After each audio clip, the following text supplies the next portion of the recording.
Pinayuhan naman ng Land Transportation Franchising and Regulatory Board ang mga transport group na pag-isahin ang kanilang mga petisyong taas pasahe sa jeep. Ayon po kay LTFRB Chairman Teofilo Guadis III, mas madaling pag-aralan at mas malaki ang tsansang maaprubahan ang hiling na taas pasahe kung isa na lamang ang petisyon. Sa ngayon, 2 po ang nakahaing petisyong taas pasahe. Ang grupong Pasang Mazda, pisong provisional fare hike ang inihihirit. Ang ibang transport group naman, 2 piso dagdag ang hinihingi. Bago magdesisyon ang LTFRB tungkol dyan, konsultahin daw muna nila ang NEDA at consumer sector. Paalala mga kapuso, tumawid lang sa tamang tawiran para iwas disgrasya. Sa ilang bahagi ng EDSA, nahuli kamang ilang pedestrian na nakikipagpatintero sa mga sasakyan para makatawid sa bus carousel. Balita hatid ni Jamie Santos. Kuha ito ng CCTV ng MMDA sa gawing EDSA Guadalupe.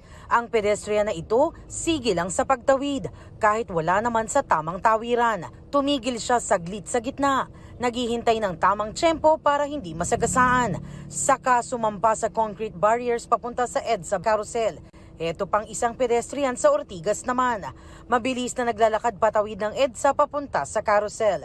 Ipinost ng MMDA ang video sa kanilang Facebook page, sabay paalala sa publiko na huwag makipagpatintero sa mga sasakyan. May araw pa sa mga kuha ng MMDA. Pero kahit sa gabi, meron pa ring mga tumatawid mula sa carousel papunta sa sidewalk gaya sa kuhang ito malapit sa intersection ng EDSA at Quezon Avenue. Sa aming pag-iikot, nakita naming may itinatayong footbridge malapit sa Quezon Avenue EDSA Carousel Station. May nakunan din kaming mga commuter na tumatawid sa EDSA. Tinanong namin ng ilan sa kanila kung bakit ayaw nilang mag-footbridge. Ang taas kasi dyan, nakakapagod. So, ito, fastest way, pero kahit medyo delikado, yun yung fastest way. At least makakarating kami agad doon. Minsan nakakalimutan yung pedestrian tsaka mas mabilis pag dito sa ilalim.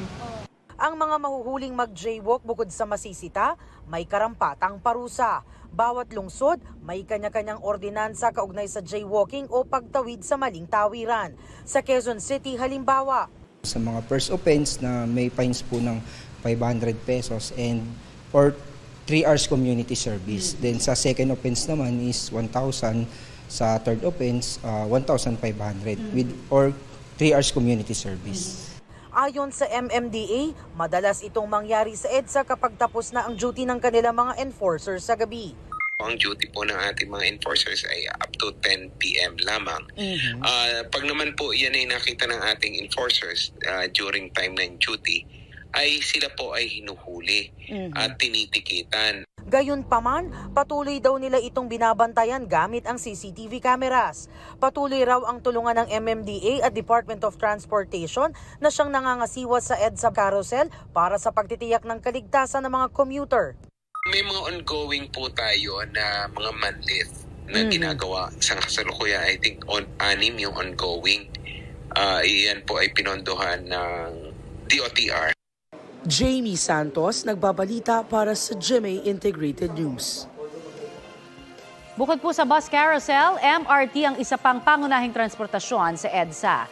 Ang problema nga lang ng ilang commuter, walang biyahe ng tren sa 10 oras ng gabi. Pwede kaya itong ma-extend? Alamin sa balitang hatid ni Darlene Kai.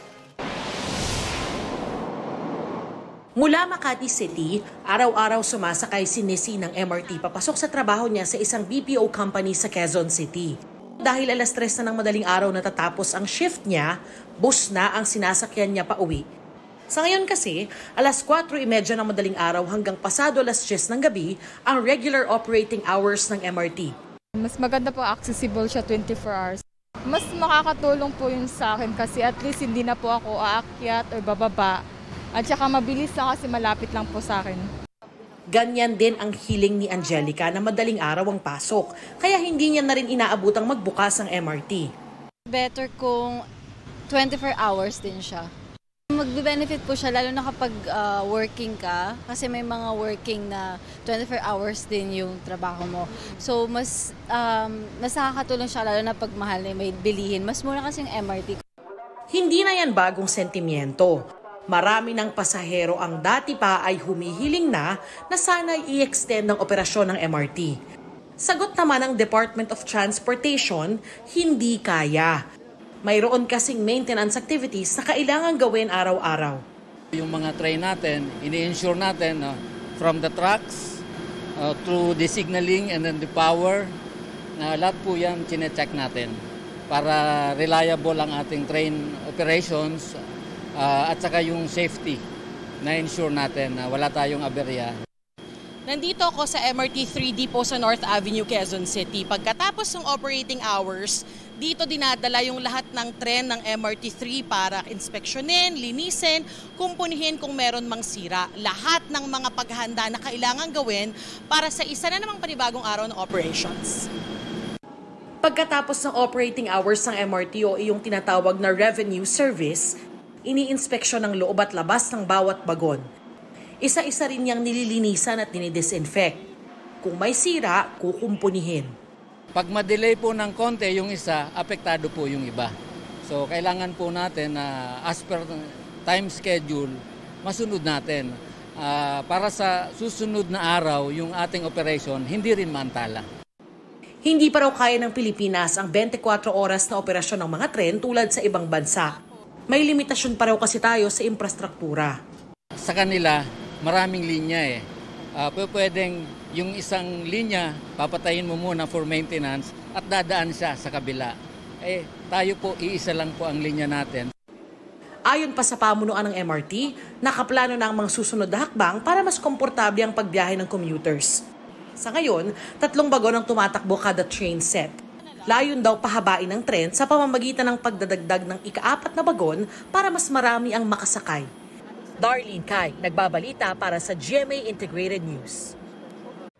Mga kapuso, para sa mga maiinit na balita, mag-subscribe sa GMA Integrated News sa YouTube. Sa mga kapuso abroad, subaybayan niyo po kami sa GMA Pinoy TV at sa www.gmanews.tv.